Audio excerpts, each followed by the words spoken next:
దేవుని నామానికి మహిమ కలుగును గాక. దేవుని యొక్క వాక్యాన్ని చదువుకుందాం. దానియేలు గ్రంథము 4వ అధ్యాయము 37వ వచనం. ఇలాగూ నెబుకద్నెజరును నేను పరలోకపు రాజు యొక్క కార్యములను సత్యములను ఆయన మార్గములను న్యాయములై ఉన్నవని గర్వముతో నటించు వారిని ఆయన అనపశక్తుడని ఆయనను స్తుతించుచు కొనియాడుచు గణపరుచున్నాను. క్రీస్తు పూర్వం జరిగినటువంటి సంఘటనను మనం నేర్చుకుందాం. క్రీస్తు పూర్వం 626 సంవత్సరం నుండి 539 సంవత్సరం వరకు బబులోను సామ్రాజ్యాన్ని పరిపాలించినటువంటి నెబుకద్నెజరు గారి గురించి మనం నేర్చుకుందాం. చదువుకున్నటువంటి వాక్య భాగంలో మనం నేర్చుకోవాల్సినటువంటి విషయం ఏంటంటే, నెబుకద్నెజరు గారు మాట్లాడుతున్నటువంటి మాట, దేవుడు అనపశక్తుడని నేను తెలుసుకున్నాను అనేటటువంటి విషయాన్ని ఆయన చెప్తా ఉన్నాడు. కనుక ఈ వాక్య భాగం నుంచి పరిశుద్ధాత్మ దేవుని యొక్క సహాయంతో కొన్ని విషయాలు మనం నేర్చుకుందాం. నెబుకద్నెజరు పరిపాలన కాలంలో జరిగినటువంటి సంఘటన, దేవుడు నెబుకద్నెజరు ద్వారా మనకొక పాఠాన్ని నేర్పిస్తూ ఉన్నాడు. నెబుకద్నెజరుకి దేవుడు రాజ్యాన్ని ఇచ్చాడు, బలాన్ని ఇచ్చాడు, అధికారాన్ని ఇచ్చాడు. నెబుకద్నెజరుని బబులోను సామ్రాజ్యం మీద దేవుడు ఆయన్ని చక్రవర్తిగా నియమించాడు. అయితే తన జీవితంలో నెబుకద్నెజరు దేవుడిచ్చినటువంటి అధికారాన్ని, దేవుడిచ్చినటువంటి బలాన్ని మర్చిపోయి ఆయన తను తాను హెచ్చించుకున్నాడు. అంత మాత్రమే కాదు కానీ బీదలైన వారి పట్ల కనికరం లేకుండా ఆయన ప్రవర్తించాడు. తగిన సమయం వచ్చినప్పుడు దేవుడు నెబుకద్నెజరుకి బుద్ధి చెప్పాడు. మనం చదువుకుందాం దేవుని యొక్క వాక్యంలో నుండి. దానియేలు గ్రంథంలో మనం తెలుసుకుందాం, నేర్చుకుందాం. ఈ సమయంలో దానియేలు గ్రంథము 17వ అధ్యాయము నేను చదువుతాను, జాగ్రత్తగా వినండి. మహోన్నతుడగు దేవుడు మానవుల రాజ్యం పైన అధికారి ఉండి తానెవరికి అనుగ్రహింపనిచ్చించునో వారికి అనుగ్రహించినని, ఆయా రాజ్యముల పైన అత్యల్ప మనుషులను ఆయన నియమించున్నాడని మనుషులందరూ తెలుసుకున్నట్లు ఇలాగ జరుగును. దేవుడనేవాడు ఉన్నాడు. మానవుల యొక్క రాజ్యాల పైన దేవుడు అధికారి ఉన్నాడు. ఆ అధికారి అయినటువంటి దేవుడు ఎవరికి ఆ యొక్క రాజ్యాన్ని అప్పగిస్తాడో అది ఆయన చిత్తము. అత్యల్పులైనటువంటి మనుషులకు అధికారి అయినటువంటి దేవుడు రాజ్యాలను అప్పగిస్తాడు. ప్రభుత్వాల మీద దేవుడు నియమిస్తాడు, రాజులను దేవుడు నియమిస్తాడు, అధికారులను దేవుడు నియమిస్తాడు అనేటటువంటి విషయాన్ని మనుషులందరూ తెలుసుకోవాలి అని జాగరూకుడైనటువంటి పరిశుద్ధుడు చెబుతున్నటువంటి విషయం. ప్రతి ఒక్కరూ తెలుసుకోవాలండి. ప్రతి ఒక్కరూ తెలుసుకోవాల్సిన విషయం ఏంటంటే, దేవుడు అనేవాడు ఉన్నాడు. దేవుడు మానవుల యొక్క రాజ్యాల మీద అధికారి ఉన్నాడు. ఆయన సర్వాధికారి ఉన్నాడు. ఆయనే ప్రభుత్వాలను నియమించేవాడు. ఆయనే రాజ్యాల మీద అధికారులు నియమించేటటువంటి వాడని మనుషులందరూ తెలుసుకోవాలి అని చెప్పి దేవుడు తన యొక్క వాక్యం ద్వారా తెలియజేస్తూ ఉన్నాడు. కనుక ఏ కాలంలో అయినా సరే మనుషులందరూ తెలుసుకోవాలి, దేవుడు ఉన్నాడు, దేవుడు నియమించేటటువంటి వాడు, ప్రభుత్వాల మీద అధికారులు నియమించేవాడు దేవుడు అనే విషయాన్ని తెలుసుకోవాలి. అయితే ఇక్కడ మనం నేర్చుకోవాల్సిన విషయం ఏంటంటే, నెబుకద్నెజరు గారికి గర్వం వచ్చింది. ఆ గర్వం వచ్చినప్పుడు దేవుడు నెబుకద్నెజరు గారి యొక్క గర్వాన్ని అణిచాడు. దేవుడు నెబుకద్నెజరు గారి యొక్క గర్వాన్ని అణిచినప్పుడు నెబుకద్నెజరుకి బుద్ధి వచ్చింది. బుద్ధి వచ్చినప్పుడు మరలా నెబుకద్నెజరు గారికి దేవుడు తన యొక్క రాజ్యాన్ని మరలా అనుగ్రహించినప్పుడు నెబుకద్నెజరు గారు దేవుణ్ణి ఘనపరిచారు, కొనియాడాడు, పొగిడారు. చదువుకుందాం. దేవుని యొక్క వాక్య భాగంలో మనం చదువుకున్నట్టయితే, రాజు బబులోనును ఈ మహావిశాల పట్టణమును నా బలాధికారమును నా ప్రభావ ఘనత కనపరచుటకై నా రాజధాని నగరమును నేను కట్టించింది కదా అని తనలో తాను అనుకొనెను. నెబుకద్నెజరు గారు తనలో తాను అనుకున్నాడు. ఈ సందర్భం అంతా మనం చూస్తే నెబుకద్నెజరు గారికి ఒక కళ వచ్చింది. నెబుకద్నెజరు గారికి వచ్చినటువంటి కళ ఏంటంటే, ఒక చెట్టు ఉంది. ఆ చెట్టు భూమి మధ్యలో బాగా పెరిగింది. ఆ చెట్టు పైన ఆకాశ పక్షులు ఉన్నవి. ఆ చెట్టు కింద మరి భూజంతువులు ఉన్నవి. ఒకానొక కాలంలో ఆ చెట్టు నరికివేయబడింది. ఆకాశ పక్షులన్నీ వెళ్ళిపోయినాయి, భూజంతువులన్నీ కూడా వెళ్ళిపోయినాయి. అయితే ఆ చెట్టు నరకబడింది, కానీ ఆ మొద్దు అలాగే ఉండనిచ్చారు. ఈ కళ నెబుకద్నెజరు గారికి వచ్చింది. నెబుకద్నెజరు గారికి ఈ కళ వచ్చినప్పుడు ఆ కళ భావాన్ని దానియేలు గారు తెలియజేశారు. రాజా, నువ్వు చూస్తున్నటువంటి ఈ చెట్టు నిన్ను సూచిస్తున్నది.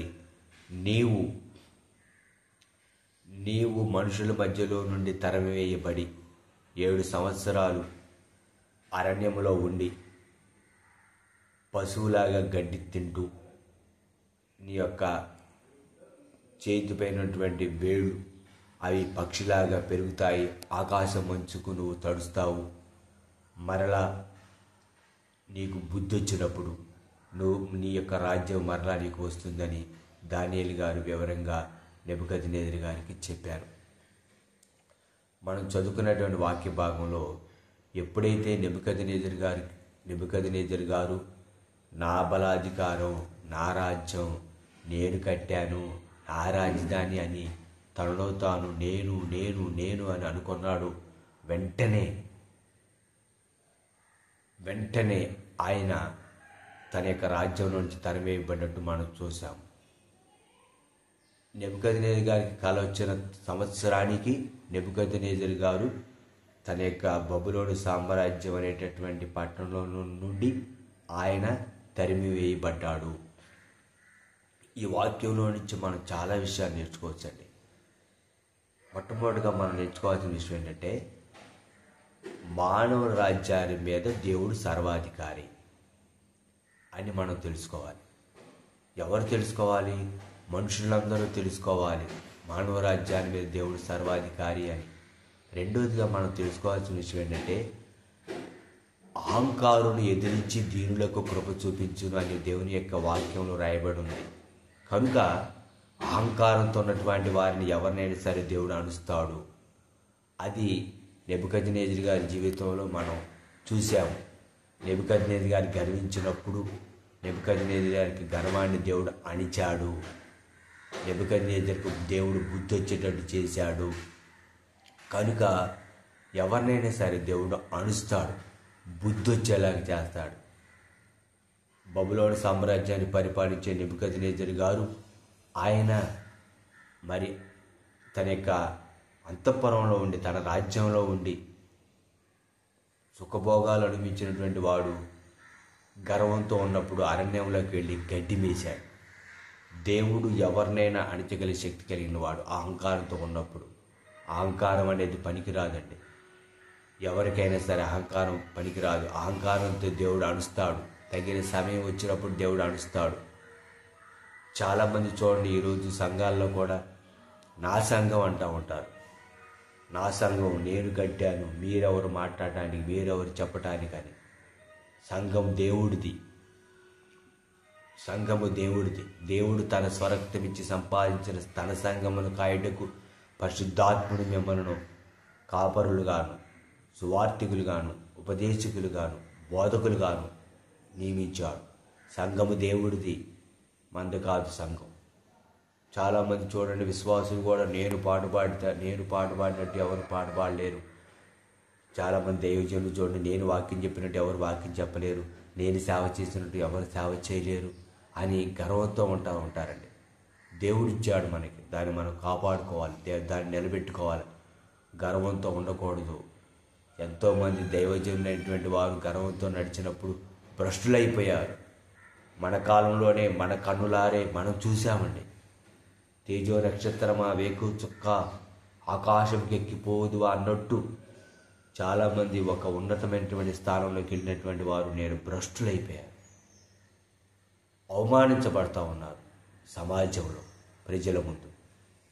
ప్రియ సహోదరుడా, ప్రియ సహోదరి, దానియేలుగా నెబుకద్నెజరు గారి జీవితంలో నుండి, చక్రవర్తి అయినటువంటి నెబుకద్నెజరు గారి జీవితంలో నుండి దేవుడు మనకు నేర్పుతున్నటువంటి పాఠం ఏంటంటే, మన మీద దేవుడు ఉన్నాడు, ఆయన అధికారి అయి ఉన్నాడు. మొట్టమొదటిగా మనుషులందరూ తెలుసుకోవాలి, నీవు నేను తెలుసుకోవాలి దేవుడు సర్వాధికారి అని. రెండవదిగా గర్వంతో నటిస్తే దేవుడు అణుస్తాడు అని తెలుసుకోవాలి.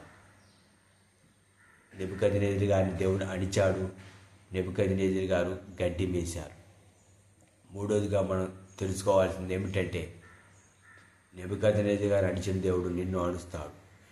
నెబుకద్నెజరు గారికి బుద్ధి వచ్చింది, మరలా నెబుకద్నెజరు గారికి తన యొక్క రాజ్యము, తన ఘనత మరలా వచ్చింది.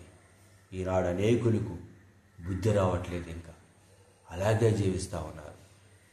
కనుక నీకు బుద్ధి రావాలి ప్రియ సహోదరుడ. తప్పిపోయిన కుమారుడికి పందుల పొట్టు తింటా ఉన్నప్పుడు బుద్ధి వచ్చింది. నా తండ్రి అంటే అనేక మంది పనోళ్ళు ఉన్నారు, కానీ నేను ఈ పందుల పొట్టుతో కడుపు నింపుకుంటున్నాను ఏంటని బుద్ధి వచ్చింది. కనుక నీకు బుద్ధి రావాలి, బుద్ధి వచ్చేలాగా చేయగలిగినటువంటి దేవుడు ఉన్నాడు.